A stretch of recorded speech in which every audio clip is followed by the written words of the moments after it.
je me réveille enfin. Voilà 27 jours que je repose en ce lieu. Demain, je verrai enfin la lumière. L'heure sera venue pour moi d'ouvrir mon cœur tendre aux hommes, comme je le fais depuis tant d'années. Je leur offrirai le goût des hautes terres.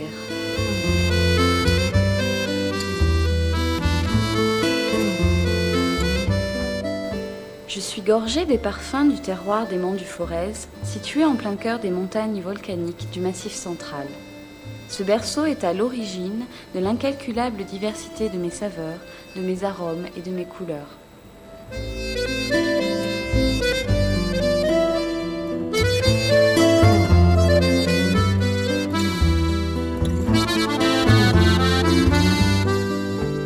Selon la légende, je suis née au 8e siècle, mais il paraît que les Gaulois me savouraient déjà au temps de la bataille de Gergovie.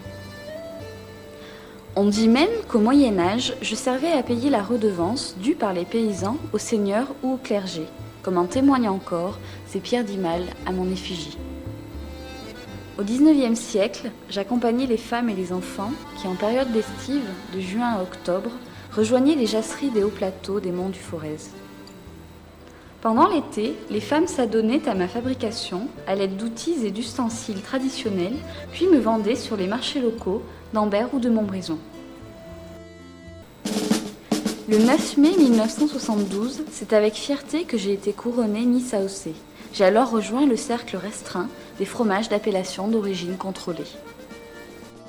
Le 22 février 2002, je me sépare de mon homologue de Montbrison. Je suscite l'intérêt de nombreux hommes qui ont créé un syndicat actif en mon honneur, le CIFAM. La devise du syndicat s'appuie sur une célèbre phrase de Jean Cocteau. Permettez-moi de vous la dire. La tradition est un mouvement perpétuel. Elle avance, elle change, elle vit.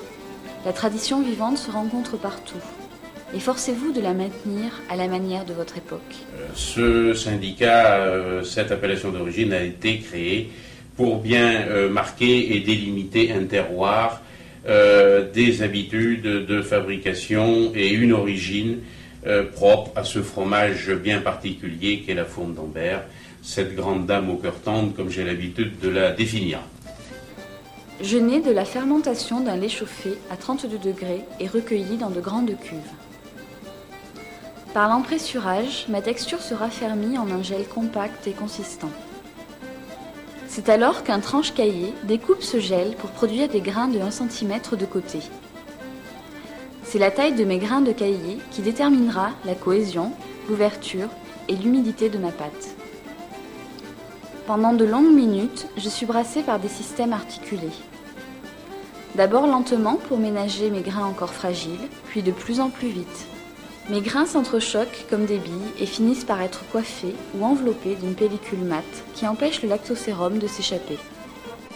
Un tapis rouge me conduit directement des cuves à la salle de moulage.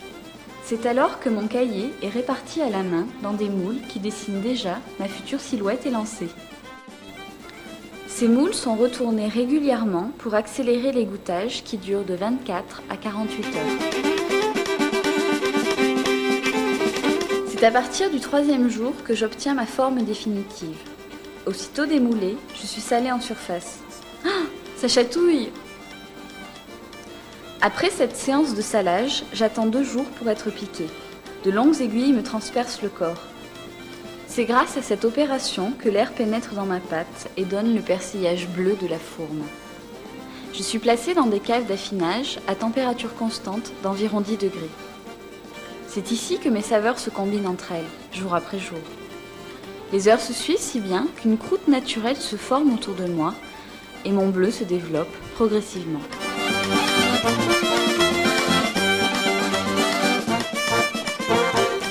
Bonjour à tous, je suis une fourme d'Ambert. Je n'ai pas une minute à perdre pour m'habiller. C'est ici que je suis recouverte d'un papier sulfurisé. Attention, j'arrive! Je suis soigneusement déposée dans un carton. Il est temps pour moi de quitter ma maison de fabrication.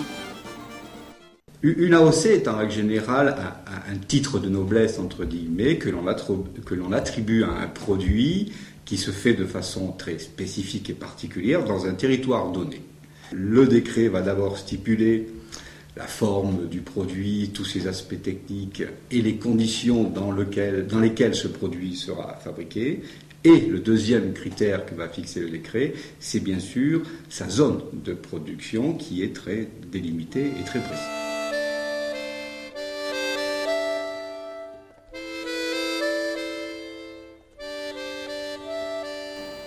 Mon lait tient sa saveur unique des vaches qui paissent à quelques 1000 mètres d'altitude. Je suis un fromage qui respecte des normes d'hygiène très strictes. Dès mon arrivée en laiterie et tout au long de ma fabrication, je fais l'objet d'analyses bactériologiques pour assurer au consommateur un produit exempt de pathogènes contaminants.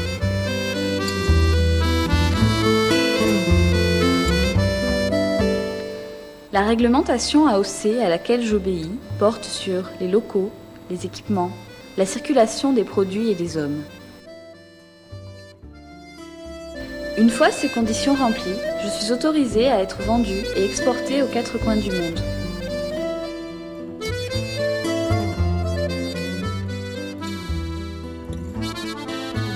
Pourquoi avoir organisé une telle manifestation pour un fromage ? J'allais dire dans un premier temps pour la fête. C'était l'occasion un peu de se retrouver tous ensemble autour du fromage. Fond d'Ambert, c'est notre véritable identité culturelle. Certains gastronomes ont même eu l'idée de m'intégrer dans des recettes. Mon championnat de recettes accueille depuis plusieurs années des chefs cuisiniers qui s'affrontent pour décrocher la meilleure recette à base de fourme d'Ambert. La fourme d'Ambert, c'est l'histoire d'une grande dame au cœur tendre.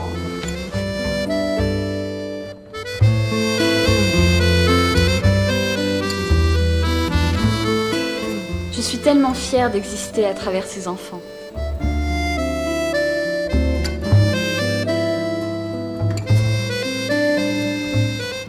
Venez mes enfants, venez goûter ce tendre fromage. Vous serez surpris par son onctuosité et sa tendresse.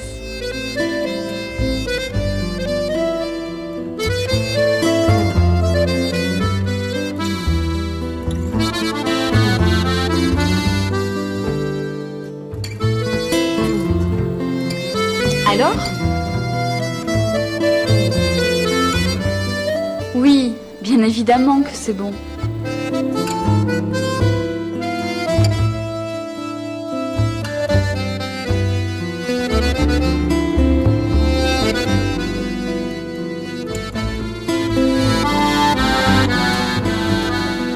En partageant ce moment avec vous, j'ai parcouru mon histoire.